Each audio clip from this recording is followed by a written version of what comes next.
travail, c'est la santé.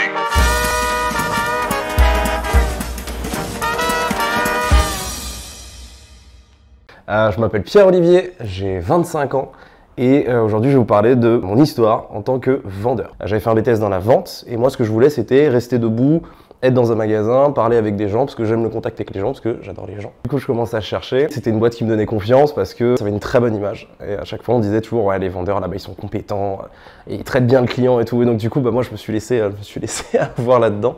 La semaine d'après mon embauche, c'était le Black Friday et je suis juste lâché comme ça. Et au début je me dis bah, c'est pas grave, je vais demander à mes collègues, ils vont m'aider, ils vont me soutenir et tout, et en fait pas du tout. Pour une raison très très simple, c'est que un nouveau vendeur, ça veut dire que le gâteau des ventes, tu le partages en plus de parts. Vu que j'étais quelqu'un de gentil, qu'ils avaient très bien compris que moi j'étais pas forcément là pour me faire vraiment beaucoup d'argent, bah directement ils m'envoyaient les clients les plus relous, ils m'envoyaient les cas un peu compliqués, etc.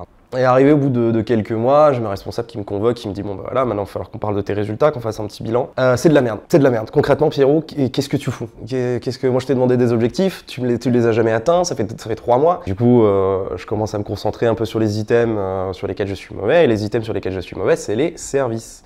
Et les services, c'est le nerf de la guerre de cette enseigne. Des services additionnels, faut voir ça comme un genre de... Quand tu fais assurer une bagnole et que la personne te dit non mais faites-la assurer pour au cas où t'as un chien qui tombe et qui te pète ton pare-brise, ça te servira jamais.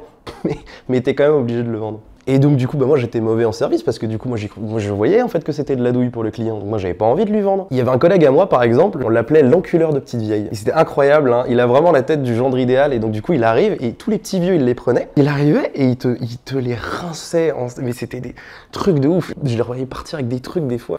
Je le voyais vendre des PC gaming, des trucs comme ça, mais qui valaient une fortune. Et donc du coup, le conseil principal, c'était prends des cibles faciles. Les petites vieilles, c'est facile. Les Africains, c'est facile. Les pacates aussi, ils adorent ça. Oui, tu sais, les gens qui ont l'air un peu teubés, là, les gens qui sont sous tutelle et tout, machin. Il y a moyen de moyenner, parce que sous des trucs sous tutelle, t'avais pas le droit de le faire. Moi, ma mère, elle était handicapée. Depuis que je suis né, elle est handicapée. Donc du coup, j'ai beaucoup d'empathie pour les gens. Je sais ce que c'est, les gens qui ont du mal à se déplacer. Je sais ce que c'est, les gens qui ont du mal à boucler les fins de mois, etc.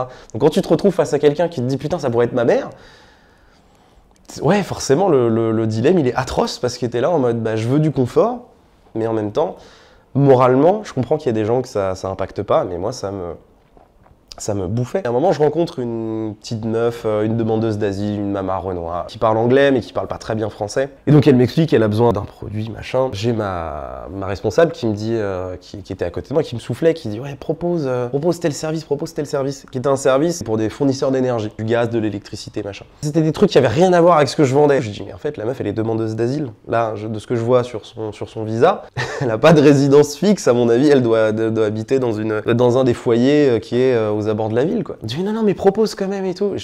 Mais en fait elle a pas de maison en fait. Je peux pas lui vendre un contrat pour du gaz alors qu'elle a pas de maison. Et je lui dis elle parle à peine la langue. Elle comprenait pas exactement ce que je lui disais, même en anglais. Je vais pas lui vendre alors qu'elle comprend pas. Et elle a levé les yeux au ciel, elle m'a dit oh, non mais Pierrot, si tu sais pas vendre un truc à quelqu'un qui ne parle même pas ta langue, c'est que t'as rien à foutre dans le commerce. À partir de là, mon cerveau a décroché. J'ai dit ok, je me barre de cet enfer. Sauf que ma situation personnelle s'arrange pas des masses et j'ai vraiment besoin d'argent et je peux pas me permettre de quitter un taf, encore moins un CDI. Donc du coup, bah, je décide de rester. Mon objectif c'était de rester encore 4, 5, 6 mois et après de me faire virer, histoire de pouvoir toucher mon chômage. Et eux, ils cherchaient à me faire démissionner. Je passe comme ça 6-8 mois.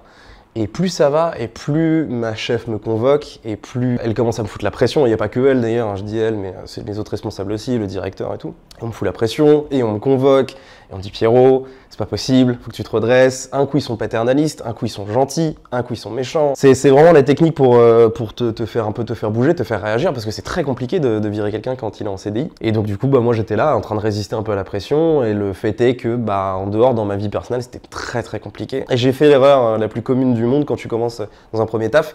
J'en ai parlé à mes responsables. J'ai commencé à m'étaler sur ma vie. C'est un truc qu'il faut jamais faire. Si tu viens de rentrer dans une boîte, ne te dévoile pas, ne raconte pas ta vie. Je sais que ça m'est déjà arrivé de leur dire bah écoutez les gars, là j'ai dormi dans ma voiture en fait, parce que j'avais pas d'endroit où aller. Ou de dire bah ouais en fait en ce moment j'ai rien à bouffer en fait. Et du coup tout ça, mes collègues ils étaient au courant. Mes collègues ils savaient et ils en ont jamais joué. Mais le but c'était de me faire dégager. Et souvent on me disait ouais mais regarde, si t'étais au chômage, tu pourrais justement les problèmes que t'as, tu pourrais les régler, comme ça t'aurais tout le temps et en plus tu seras payé à peu près pareil. Donc on essaie quand même de te faire comprendre que c'est mieux pour toi, c'est mieux pour tout le monde. Mentalement, c'était très très dur. J'avais des problèmes perso qui faisaient que j'étais pas stable en fait, et pour moi le boulot, ce boulot-là, il était censé m'apporter une certaine stabilité dans ma vie. C'était pas le cas parce que je me faisais boulaille et eux, ils cherchaient à me faire démissionner. C'était à chaque fois des petites phrases. Tu sais pas comment les gens ils parlent dans ton dos, mais tu sais pas la machine à café, tu sais pas comment on parle, on crache sur toi. Et en plus, t'es mauvais, tout le monde te le dit, tu fais que de la merde, ça fait 2 ans que t'es là. T'as pas avancé, ton salaire c'est de la merde, t'as vraiment envie de rester. T'as pas, enfin, même pour toi, t'as pas d'estime pour toi-même en fait, de gagner moins que tes collègues. C'est des valeurs moi qui me touchent pas, c'est des valeurs d'entrepreneur capitaliste néo de mes couilles, tu vois. Il y avait les gars de la réserve. Et souvent, je les voyais vers midi, 1h, prendre un petit verre de whisky. Puis une fois, je les ai rejoints. Puis une fois, puis le lendemain. Puis après le lendemain. Au début, tu les prends à 13h. Après, tu les prends à midi. Tu les prends à 11h, 10h. Des fois, tu ouvres le magasin à 8h. Et tu prends un verre de scotch. 1, 2, 1, 3. Tu prends 3 verres avant de commencer le service. Même moi, en dehors, en fait, ce que je faisais, c'est quand je rentrais le soir, j'avais tellement besoin de décharger. En fait, je me sentais sale. Je sortais du boulot, je me sentais horrible. Et bah ouais, une fois en sortant, je me suis dit tiens, je vais aller prendre une bière, je vais appeler un pote. J'y suis allé, il a pas pu me rejoindre au bar. J'avais déjà commandé, je me dis bah c'est pas grave, je vais prendre ma bière tout seul. Et puis tu fais ça une fois, puis tu fais ça 2 fois, puis après tu fais ça tous les soirs. Puis après quand le bar il est fermé, tu vas t'acheter un paquet de bière en sortant du boulot. Et c'est une spirale comme ça, et c'est le seul moyen de tenir. Ça a été un jeu pendant l'année d'après, un ping-pong de celui qui fera un peu le plus chier l'autre partie pour que ce soit le premier qui cède.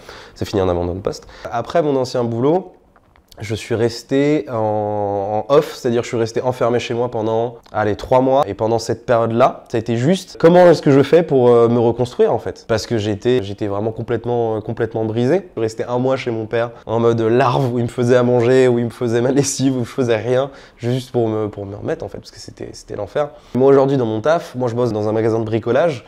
Oui, j'ai un objectif de chiffre d'affaires, mais les gens ils viennent me voir, ils ont un besoin, j'ai des produits, j'y réponds. Point. Vu que c'est du bricolage, bah, en général, les gens ils ont un besoin précis. Donc du coup, bah, moi j'aime ce taf-là parce que je renseigne mes clients. Et c'est ça en fait, vers quoi je me destinais, c'était vraiment renseigner des clients. Bien connaître mes produits, les gens ils viennent me voir, ils me font confiance pour bien les renseigner. Et c'est exactement la relation que je voulais. C'est pour ça que maintenant je suis super épanoui dans mon taf et que ça se sent en fait. Tu le sens sur ta santé du coup. Parce que le travail, c'est la santé. En vrai, des fois, t'as besoin d'être dans un taf alimentaire. Moi, c'était un taf alimentaire et même si au début, j'étais vraiment persuadé de rentrer dans une boîte où j'allais me plaire, où j'allais rester des années, il faut faire un compromis entre j'ai besoin d'argent et je vais mourir, en fait. Il y a des moments où littéralement, t'es là où tu te dis ouais, ok, ouais, j'ai besoin d'argent parce que j'ai besoin de payer des factures, parce que j'ai besoin de machin. Est-ce que si j'étais au chômage, moi c'est ce qui m'est arrivé, est-ce que si j'étais au chômage, alors j'ai gagné 400 balles de moins, ce qui est énorme sur un budget, mais en vrai, bah je vivais moins bien, c'était un peu plus compliqué.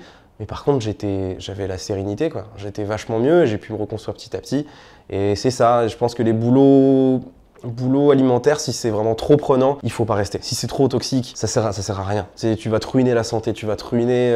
Il y a des gens comme ça qui se ruinent. J'ai un collègue, hein, ça fait des années qu'il est là-bas. Je le vois aujourd'hui, il est devenu aigri. Tu le sens. Dans ses relations avec les gens, il est plus agressif. Il faut faire attention dans quel taf on tombe. C'est très très rare les gens qui vont trouver un taf qui les épanouit. C'est très rare de tomber sur le métier qu'on voulait quand on était gosse. Moi je voulais pas forcément vendre des ampoules, tu vois. Bah, finalement j'y trouve du bonheur. Le boulot t'y passes 35 heures dans la semaine, donc si tu souffres pendant 35 heures sur une semaine, tu t'arriveras pas à vivre.